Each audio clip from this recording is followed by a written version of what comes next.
A menudo, nuestras jugadoras y sus personajes tienden a mirar con sus ojos a unos puntos determinados. Miran hacia el frente, hacia las metas que tienen, hacia el horizonte que pretenden alcanzar, hacia su destino. Miran hacia atrás, hacia aquello que les ha traído hasta aquí, hacia su trágico trasfondo, hacia todos aquellos amigos y enemigos que han hecho por el camino. Y a menudo miran al suelo, el suelo donde suelen estar la mayoría de las mazmorras y la mayoría de los peligros, el suelo que a menudo está lleno de trampas, el suelo del que puede surgir cualquier cosa. Y tan solo miran al cielo cuando algo, a menudo un dragón, viene a atacarlos desde allí. Hoy vamos a cambiar eso.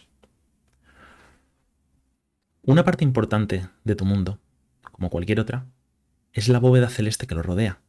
Sea como sea tu mundo, sea elíptico y esférico, o te hayas ido por una morfología más extraña, como el famoso mundo disco o cualquier modelo de donut, de toro o cubo, si está en un punto en el espacio, tiene algo alrededor, a menudo puntos de luz.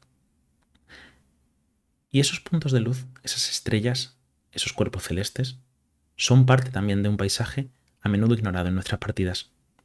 Hoy vamos a cambiar eso. Hoy, juntas, contaremos historias a la luz de las estrellas. Bienvenidas, artífices, a la Forja de Alendi.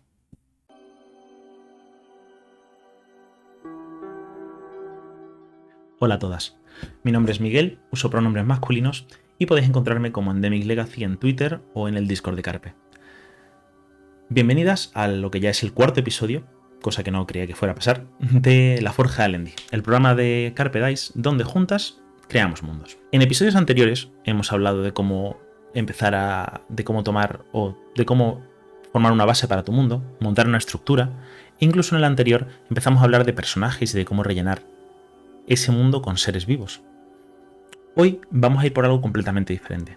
Como podéis ver si habéis visto mis anteriores capítulos, hemos cambiado un poco de panorama. Antes grababa en el salón, ahora me he venido al despacho. Y lo bueno es que tenemos un gato. Lo malo es que no tenemos todo el trasfondo de todo el fondo de juegos de mesa, que personalmente me gustaba mucho. Por ello, y por otras necesidades de la vida adulta, hoy va a ser un episodio mucho más cortito que los normales, al que vamos a dedicar tiempo a únicamente un juego. Esto a cambio me permite dedicarme a un tema que de otra forma no parece tener el suficiente empaque como para hacer un episodio completo, como es el caso de las estrellas.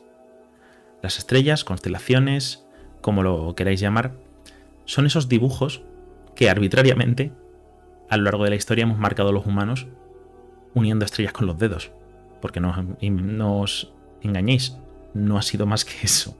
A pesar del significado que haya podido tener posteriormente, al principio fue alguien decidiendo que eso parecía un escorpión.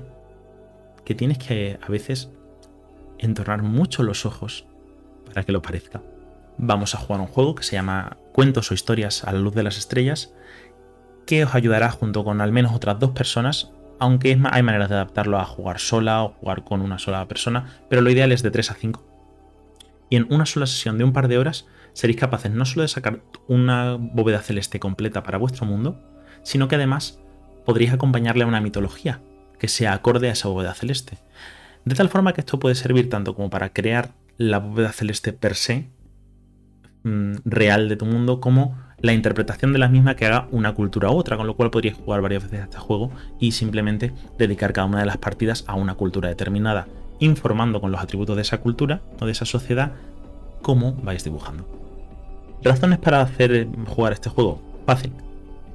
Le dais mayor cohesión a la cultura sobre la cual estéis trabajando o al mundo en el que estéis trabajando, puesto que si hay una historia, una mitología, sea luego la verdad del mundo o no, asociada a las estrellas, tenéis un punto más en común entre todos los personajes que hayan crecido en esa sociedad.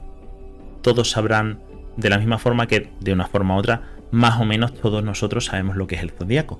Sabemos cómo funciona, podremos creer o no en ello, podremos estar más o menos metidos en la astrología, pero tenemos una idea general sobre el tema, ¿vale? E incluso a día de hoy existen un montón de estereotipos sobre los signos zodiacales que de nuevo no me voy a meter en si son ciertos o no, eso no me importa.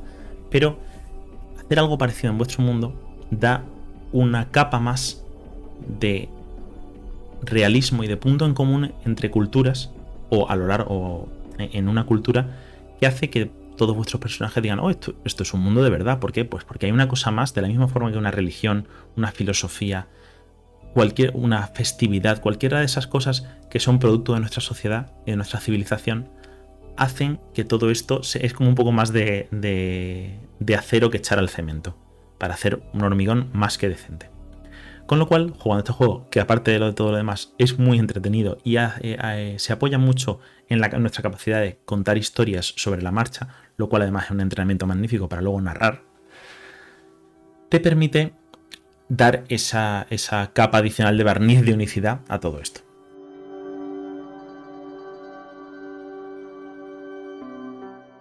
Para jugar a Historias a la luz de las estrellas necesitaréis un papel o cartulina, preferiblemente negro o azul muy oscuro para representar nuestra bóveda celeste.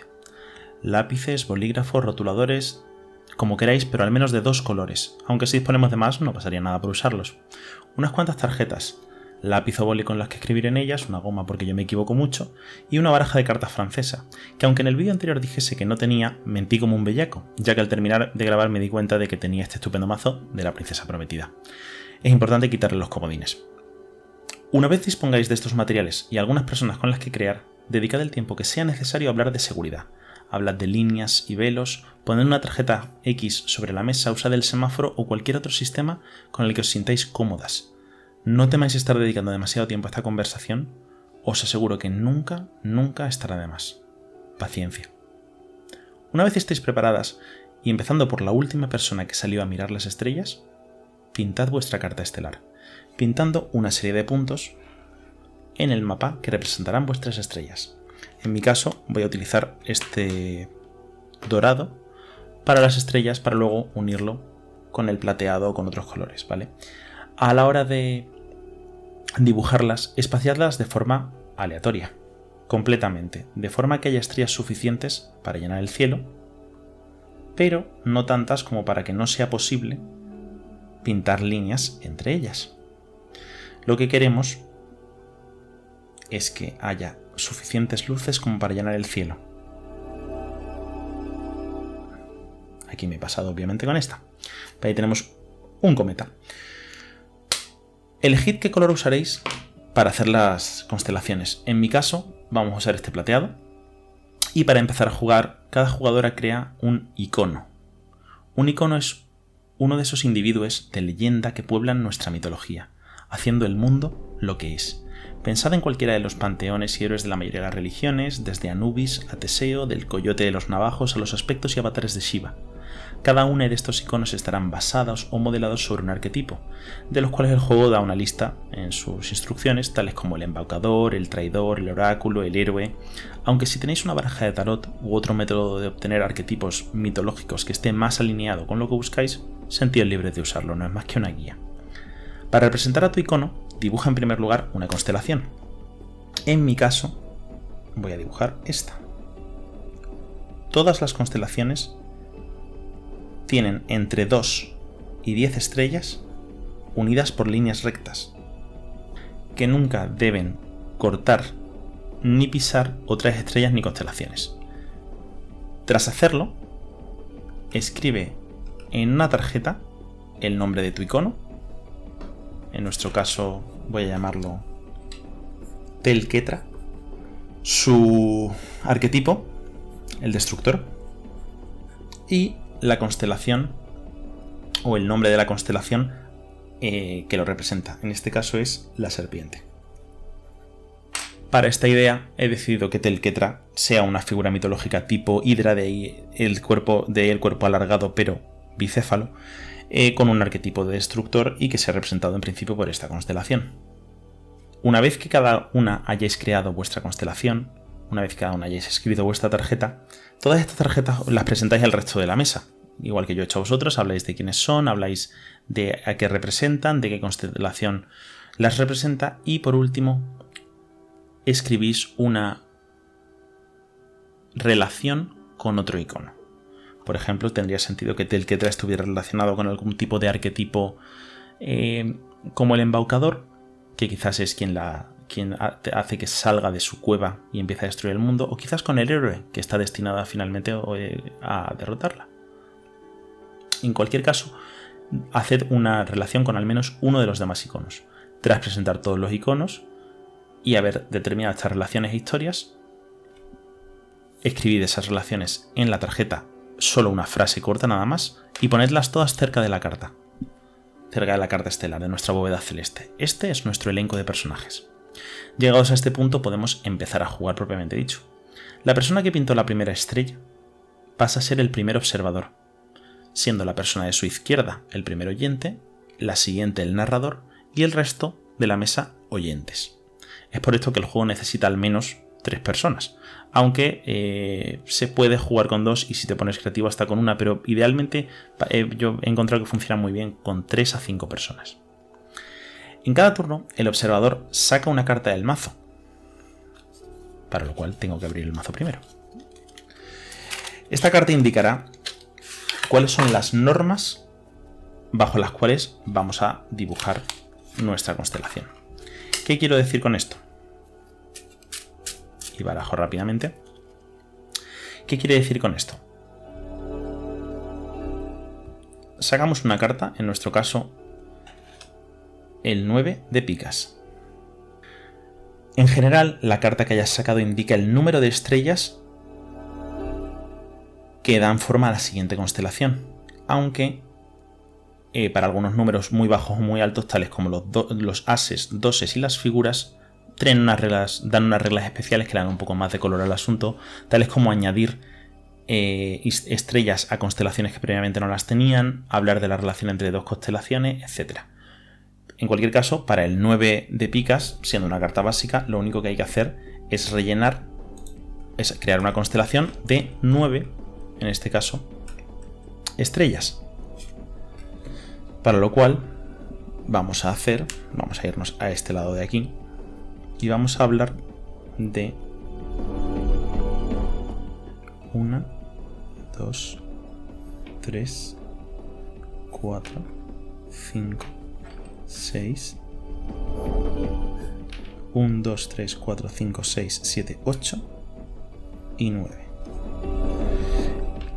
Como observador, es tu trabajo dibujar la constelación, pero no interpretarla ni hablar de ella, sino que eso es trabajo del primer oyente, que ha de ponerle nombre. En este caso, y como estoy jugando yo solo, voy a ejercer todos los papeles y voy a hablar de cómo esta constelación la voy a llamar el arco.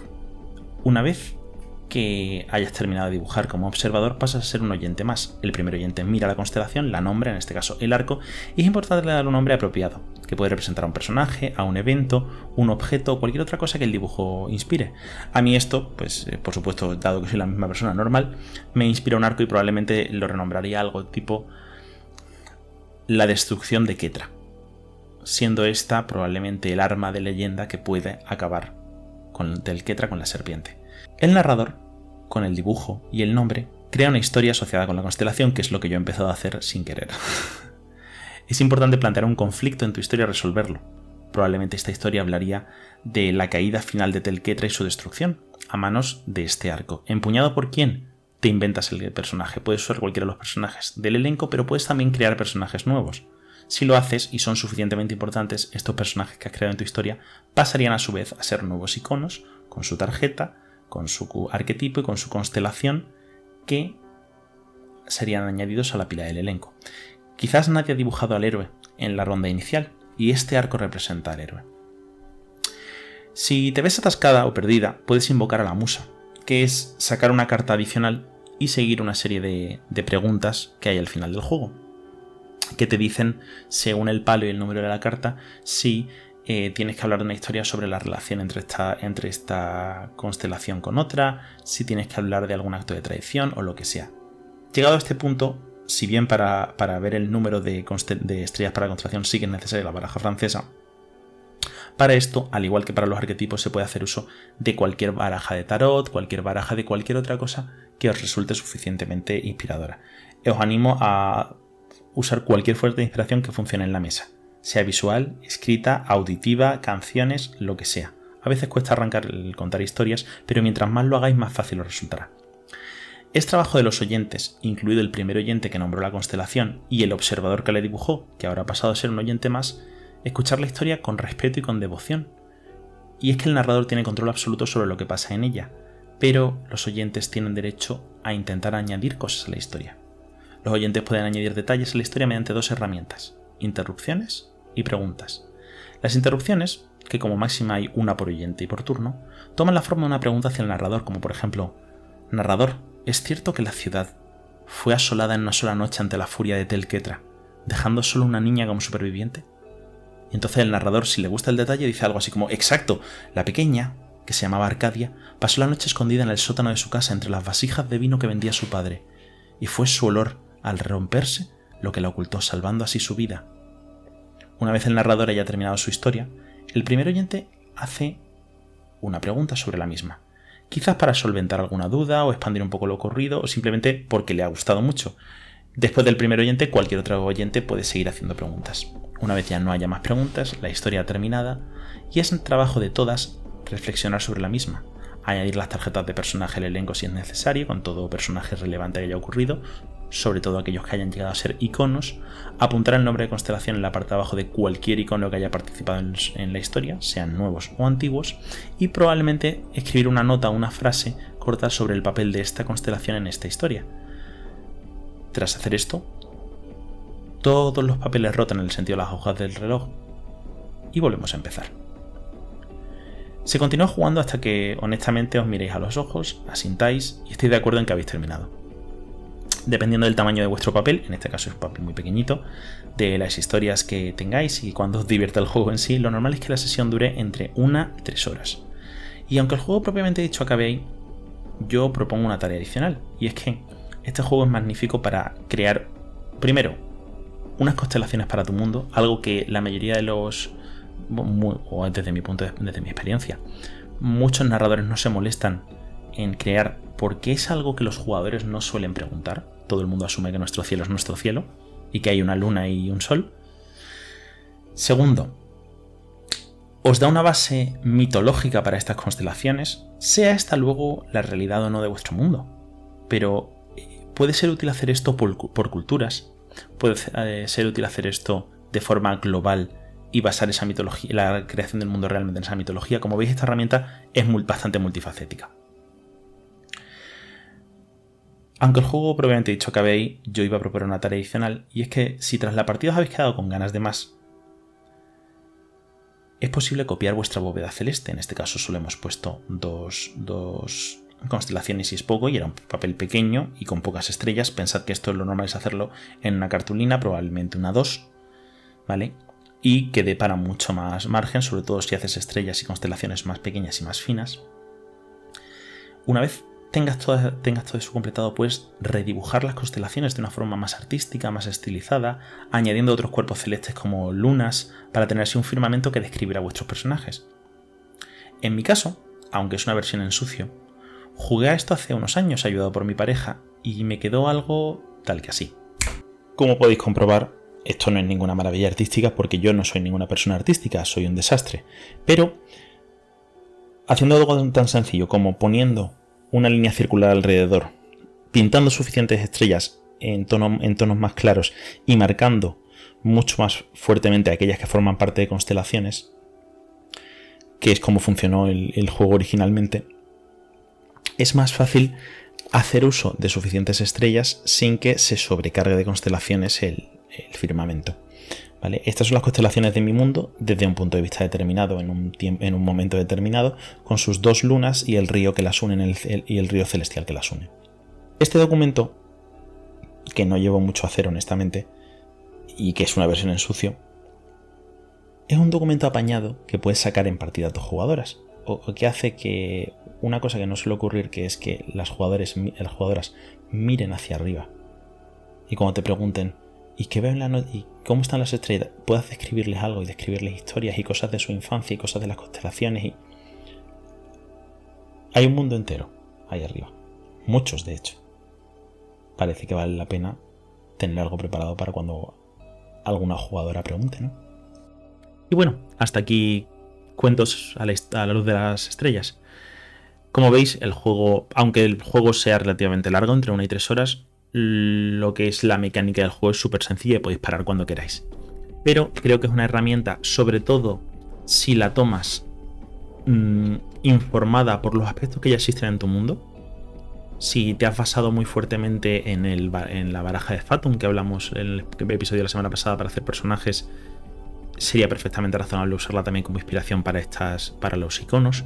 Si te has basado en un tarot, no estaría de más. Si hay algunos conceptos que en tu mundo son muy importantes y muy relevantes, no estaría de más hacer una baraja de tarjetas con esos conceptos y usarlos como musa. Como veis, es muy fácil hackear el juego para que se acerque mucho más a vuestro mundo. Y si no tenéis o si no tenéis todo eso todavía montado, o queréis empezar desde más de cero, las tablas que vienen por defecto y las preguntas que vienen por defecto son más que suficientes para crear una mitología suficientemente rica, sobre todo si, como he dicho al principio, os animáis y os lanzáis y os quitáis la vergüenza a la hora de simplemente narrar e improvisar lo que estáis contando y os dejáis complementar por vuestros oyentes, que pueden hacer preguntas que en el momento suenen más o menos bien, pero como decíamos en el ejemplo, ¿no? No es verdad que la bestia... Ah, pues sí, y de pronto tenemos un personaje, tenemos a Arcadia, que pudiera ser la que empuñó el arco, y vais hilando. Es aceptar, y esto se une con una idea del primer capítulo, aceptar la creatividad de los demás sobre vuestro propio mundo sin preocuparos y sin temer que vayan a hacer algo que no os guste. Y hasta aquí el episodio de hoy.